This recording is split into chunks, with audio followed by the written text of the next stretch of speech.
Ndagusuhuje kandi nguhereje ikaze wowe dukomeje kugenda tubana kuri uyu muyoboro mugari wa Rwanda Daily News TV. Nkubwira nti Nyagasani Uwiteka Imana nakomeze kugenda akumperereza impagarike n'ubugingo. Reka nsuhuze abantu mudukurikiye muri mu Rwanda, nongere gusuhuza abantu mudukurikiye muri mu gihugu cy'u Burundi, nongere gusuhuza abantu mudukurikiye muri mu burasirazuba bw'igihugu cya Repubulika ya Demokarasi ya Kongo. Abantu barigoma ndabasuhuje cyane, ariko kandi suhuza abantu mudukurikiye muri Uganda, suhuza abantu mwaba mudukurikiye muri Congo Brazzaville, kandi nongere gusuhuza n'abantu mwamudukurikiye muri ku mugabane wa Amerika. Ubwo ngubwo kandi murabyumva neza ko twigarukiye ku kibuga cy'imirwano ku butaka bw'iki gihugu cya Repubulika ya Demokarasi ya Kongo, aho inyeshyamba z'umutwe mu 23 zikomeje kugenda zesurana bikomeye n'abarwanyi ba FARDC. Ibintu rero bikomeje kugenda bifata indi ntera, ibintu bikomeje kugenda bicika hangaha ku butaka bw'iki gihugu cya Repubulika ya Demokarasi ya Kongo. Dore ingingo amakuru yacu ari buze kugenda yibandaho. Ndaza kukubwira ko mu Bukavu hongeye kugwa umusirikare mukuru w'abarwanyi bo ku ruhande rwa FARDC. Uribaza ngo uyu musirikare mukuru wa FARDC yongeye kugwa i Bukavu ninde? Uyu nguyu ndaje mukubwire ku buryo burambuye. Ariko kandi igisirikare cya FARDC igoma kikomeje kugenda kigaba ibitero karahabutaka ku barwanyi b'umutwe wa M23. Turava igoma kandi twerekeze mu materitwari agiye atandukanye, twerekeze muri teritwari ya Rubero ndetse n'ahandi henshi cyane. Turagera za Masisi, turagera ahantu henshi cyane hakomeje kugenda habera ingamba zikomeje kugenda zihuza M23 ndetse n'abarwanyi ba FARDC. Ntabwo twarenza amaso Uvira naho ndaza kuhakugerera ku buryo bukomeye cyane, nkubwire ibikomeje kugenda bibera Uvira ku buryo bukomeye cyane. Ngaho rero ni munyemerere amakuru yacu tuyagaruke ku buryo burambuye, ariko banza urebe hasi ahangaha handitse subscribe, urebe ko wamaze kugenda ukora subscribe ndetse yewe unarayikinge ukomantinge kugira ngo amakuru yacu akomeze kugenda akugeraho gatanu kuri gatanu. Nitwa Mr Kenzo, nijye wabateguriye aya makuru, akaba ari nanjye ugiye kuyabagezaho. Mbahaye ikaze. Duhere ahangaha i Bukavu hongeye kugwa umusirikare mukuru w'abarwanyi ba FARDC. Uyu musirikare wari ufite ipeti rya koroneri, akaba yarazwi ku izina rya koroneri Mukarayi, yaraye aguye igoma yishwe n'inyeshyamba z'umutwe wa M23. N'umutwe wa M23 ukomeje kugenda urimagura abasirikare bakuru gusa b'abarwanyi nyine barwana ku ruhande rwa leta ya Kinshasa. Uyu koroneri Mukarayi rero waraye uguye i Bukavu, biravugwa ko yari maneko ikomeye cyane y'igisirikare cya FARDC ndetse yewe ngo akaba yari n'umurundi. Aya makuru rero yarayamenyekanye ku mugoroba ko uyu Mukarayi yaba yamaze kugenda yitaba Imana. Ni mu gihe kandi FARDC yoyo ikomeje kugenda itangaza ko M23 ikomeje kugenda iyishyira mu gihombo gikomeye cyane, aho ikomeje kugenda irimbagura nyine abarwanyi bayo ahangaha ku butaka bw'iki gihugu cya Repubulika ya Demokarasi ya Kongo. Ni munyemerere tujye igoma.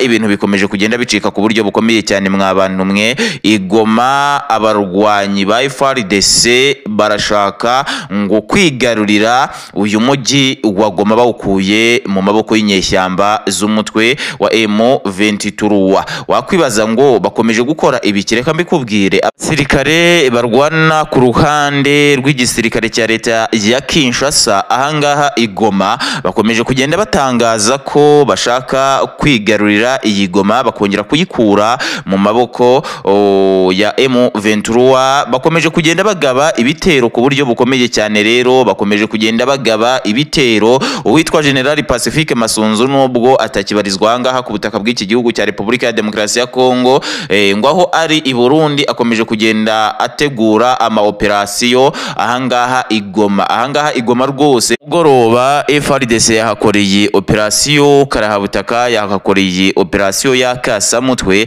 aho iyi operasiyo nyine yari igamije kurasa abasirikare ba M23 benshi cyane. Reka tuve igoma mu nyemerere twigerere ahantu hitwa Uvira. Yabizi neza ukomeje kwibaza ibikomeje kugenda bibera Uvira nyuma yuko ku munsi w'ejo tageti inyeshyamba z'umutwe M23 zari zifite ari ugufata Uvira ku buryo bukomeye cyane. Ukomeje kwibaza uti se iyi Uvira iraye mu maboko yande hagati y'abarwanyi b'abarundi FARDC Wazalendo ndetse n'ingabo z'abarundi, dore ko M23 nayo yatangazaga ko ikigomba kuba cyose Uvira igomba kurara mu maboko y'izi nyeshyamba z'umutwe wa M23. Reka mbikubwire, ubu ngubu tuvugana muri iki gitondo ni kuguhererezaho aya makuru. Abarwanyi b'umutwe wa M23 ntabwo bararanye Uvira ku munsi w'ejo, ntabwo byakunze ko barara bigaruriye iyi Uvira kubera ko abarwanyi b'abarundi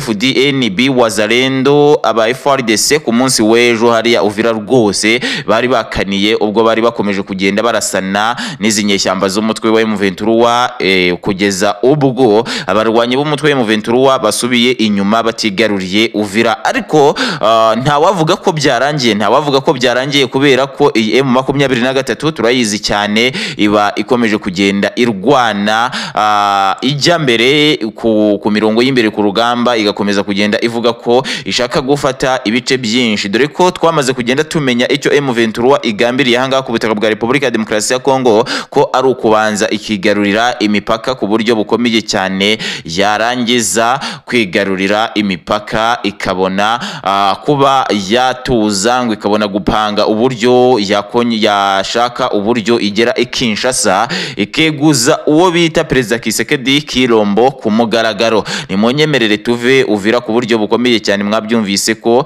inyeshyamba z'umutwe wa M23 zitararanye Uvira, twigerere ahubwo ahantu hitwa muri teritwari ya Masisi. Teritwari ya Masisi naho hakomeje kugenda habera imirwano, abasirikare baba Wazalendo ndetse n'abasirikare ba FARDC, ingabo z'abarundi FDNB bafatanije na FDLR. Angaha i Masisi ibintu ngo bikomeje kugenda bibana bibi izi nyeshyamba z'umutwe wa M23. Izi nyeshyamba z'umutwe wa M23 rega mbanze mbikubwire, hamwe ziri kurwana zikanatsinda, yego nibyo, ariko mu bindi bice bakomeje kugenda bazikubita bazibangura. nk'aha Masisi rwose ndabona amakuru ahaturuka ampamiriza neza ko abarwanyi b'umutwe wa M23 baherereye Masisi bari guhura n'uruva gusenya.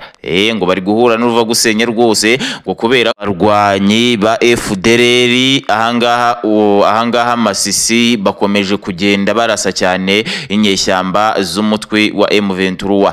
Ngukurikije uburyo ahangaha Masisi bimeze, ngo biratanga icyizere cyuko byanze bikunze izi nyeshyamba z'umutwe wa M23 zigomba gukurwa muri iyi santere ya Masisi. Iyi santere ya Masisi mbanze mbikubwire ku buryo bukomeye cyane ko hambere yari yarigaruriwe n'abarwanyi ba M23 bikaza kugenda birangira nyuma ikuwe muri iyi santere ya Masisi n'abarwanyi baba Wazalendo ndetse yewe n'aba basirikare b'abarundi. Noneho rero mwokagira Imana mwe ni munyemerere twerekeze muri teritwari ya Rubero. Teritwari ya Rubero inyeshyamba z'umutwe wa M23 zakameje ngo zirashaka kwigarurira Rubero yose. Muri iki gitondo rwose amasasu azindutse acicikana, aho umutwe wa M23 uvuga ko iyi Rubero bagomba kuyigarurira yose bakayikuramo abarwanyi barwana ku ruhande rwa leta ya Kinshasa. Ngayo nguko nsoreje amakuru rari naguteguriye muri iki gitondo ahangaha.